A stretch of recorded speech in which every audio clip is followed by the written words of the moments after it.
ಬೆಂಗಳೂರಿನ ರಸ್ತೆ ಗುಂಡಿಗೆ ಸಂಬಂಧಪಟ್ಟಂಗೆ ಸುವರ್ಣ ನ್ಯೂಸ್ ಅಭಿಯಾನವನ್ನ ಮಾಡ್ತಾ ಇದೆ. ಹೆಣ್ಣೂರು ಹೊರಮಾವು ರಸ್ತೆಯಲ್ಲೂ ಕೂಡ ನರಕ ದರ್ಶನ ಆಗ್ತಾ ಇದೆ. ವಾಹನ ಸವಾರರಿಗೆ ಗುಂಡಿ ಮುಚ್ಚೋದ್ರಲ್ಲಿ ಬಿಬಿಎಂಪಿ ನಿರ್ಲಕ್ಷ್ಯ.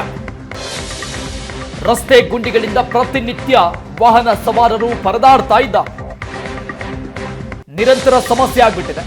ಟ್ಯಾಕ್ಸ್ ಕಟ್ಟಬೇಕು, ಆದರೆ ಪ್ರಯೋಜನ ಆಗ್ತಾ ಇಲ್ಲ.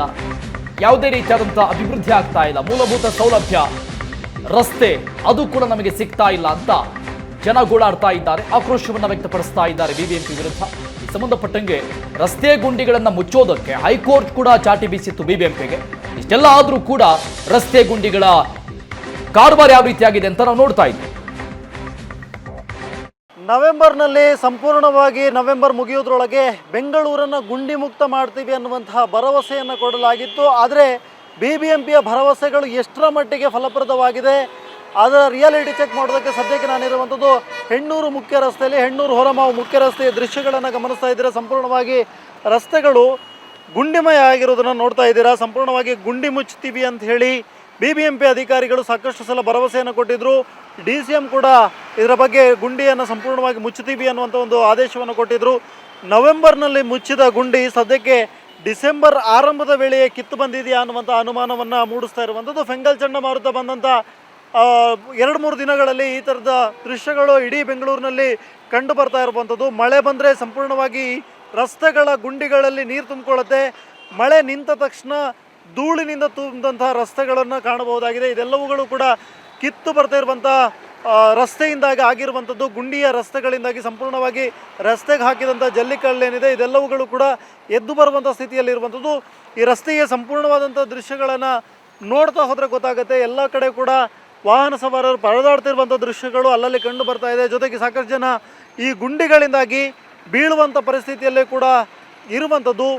ಬೆಂಗಳೂರಿನಲ್ಲಿ ಈ ಥರದ ಸಮಸ್ಯೆಗಳಿಗೆ ಬಿಬಿಎಂಪಿ ಅಧಿಕಾರಿಗಳಾಗಿರ್ಬೋದು ಅಥವಾ ಅದಕ್ಕೆ ಸಂಬಂಧಪಟ್ಟಂಥ ಜನಪ್ರತಿನಿಧಿಗಳಾಗಿರ್ಬೋದು, ಇವರು ಯಾರೂ ಕೂಡ ಸರಿಯಾಗಿ ಕೆಲಸ ಮಾಡ್ತಾ ಇಲ್ಲ ಅನ್ನುವಂಥದ್ದು ಮೇಲ್ನೋಟಕ್ಕೆ ಕಂಡು ಬರ್ತಾ ಇರುವಂಥದ್ದು. ನೀವು ನೋಡ್ತಾ ಹೋದರೆ ಈ ರಸ್ತೆಯ ಸಂಪೂರ್ಣವಾದಂಥ ಭಾಗವನ್ನು ನೋಡ್ತಾ ಹೋದರೂ ಕೂಡ ನಿಮಗೆ ಗೊತ್ತಾಗುತ್ತೆ. ಇದರಲ್ಲಿ ಕಡಿಮೆ ಇಲ್ಲ ಅಂತ ಹೇಳಿದ್ರು ಒಂದು 50ರಿಂದ 100 ಗುಂಡಿಗಳಷ್ಟು ಈ ಒಂದು ರಸ್ತೆಯಲ್ಲಿ ಕಾಣಸಿಗುತ್ತೆ. ಇದು ಬೆಂಗಳೂರಿನ ಸದ್ಯದ ರಸ್ತೆಗಳ ಪರಿಸ್ಥಿತಿ. ಇದರ ಬಗ್ಗೆ ಒಂದಿಷ್ಟು ವಾಹನ ಸವಾರರನ್ನು ನಾವು ಮಾತನಾಡಿಸ್ತಾ ಹೋಗೋಣ. ಏನು ಬೆಂಗಳೂರಿನ ರಸ್ತೆಗಳ ಬಗ್ಗೆ ಏನು ಅಭಿಪ್ರಾಯ ಹೇಳ್ತಾರೆ ಕೇಳ್ತಾ ಹೋಗೋಣ. ಸರ್, ತುಂಬ ರೋಡ್ ಅಂದರೆ ತುಂಬ ಡೇಂಜರ್ ರೋಡು. ಯಾವ್ದು ರೋಡ್ ಸರಿ ಇಲ್ಲ.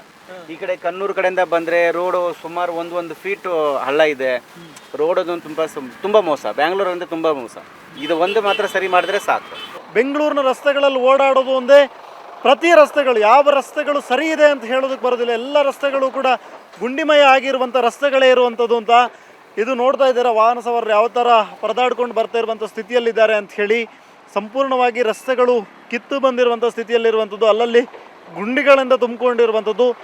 ಎಲ್ಲ ರಸ್ತೆಗಳ ಸ್ಥಿತಿಯೂ ಕೂಡ ಇವತ್ತು ಬೆಂಗಳೂರಿನ ಬಹುತೇಕ ರಸ್ತೆಗಳ ಸ್ಥಿತಿಯೂ ಕೂಡ ಇದೇ ಆಗಿರೋದ್ರಿಂದಾಗಿ ಯಾವ ರಸ್ತೆಗೆ ಹೋದರೂ ಕೂಡ ನಾವು ಇಂಥ ಗುಂಡಿಗಳಿಂದ ಪಾರಾಗದೆ ಹೋಗೋದಕ್ಕೆ ಸಾಧ್ಯ ಇಲ್ಲ ಅನ್ನುವಂಥ ಮಾತುಗಳನ್ನು ಸಾರ್ವಜನಿಕರು ಹೇಳ್ತಾ ಇರುವಂಥದ್ದು. ಇದು ಬೆಂಗಳೂರಿನ ಸದ್ಯದ ರಸ್ತೆಗಳ ಸ್ಥಿತಿಗತಿ. ಎಷ್ಟೇ ಬಾರಿ ನಾವು ಗುಂಡಿ ಮುಚ್ಚಿದ್ದೀವಿ, ಅದು ಮಾಡಿದ್ದೀವಿ, ಅಭಿವೃದ್ಧಿ ಮಾಡಿದ್ದೀವಿ ಅಂತ ಹೇಳಿದ್ರು ಕೂಡ ಗುಂಡಿಯನ್ನು ಮುಚ್ಚೋದಕ್ಕೆ ಸಾಧ್ಯವಾಗದೇ ಇರುವಂಥದ್ದು. ಬರೀ ರಿಪೋರ್ಟ್ಗಳಿಗೆ ಅಥವಾ ಸ್ಟೇಟ್ಮೆಂಟ್ಗಳಿಗೆ ಮಾತ್ರ ಗುಂಡಿ ಮುಚ್ಚಿದ್ದೀವಿ ಅನ್ನುವಂಥ ಸ್ಟೇಟ್ಮೆಂಟ್ ಇರುವಂಥದ್ದು. ಅದು ರಿಯಾಲಿಟಿಯಾಗಿ ಇಲ್ಲ ಅನ್ನುವಂಥದ್ದು ವಾಸ್ತವ. ಕ್ಯಾಮರಾ ಪರ್ಸನ್ ಶಿವಕುಮಾರ್ ಜೊತೆ ಸ್ವಸ್ತಿಕ ನ್ಯಾಡಿ, ಏಷ್ಯಾನೆಟ್ ಸುವರ್ಣ ನ್ಯೂಸ್, ಬೆಂಗಳೂರು.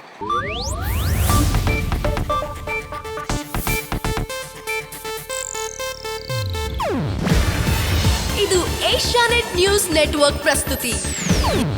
ನೀವು ನೋಡ್ತಿದ್ದೀರಾ ಏಷ್ಯಾನೆಟ್ ಸುವರ್ಣ ನ್ಯೂಸ್.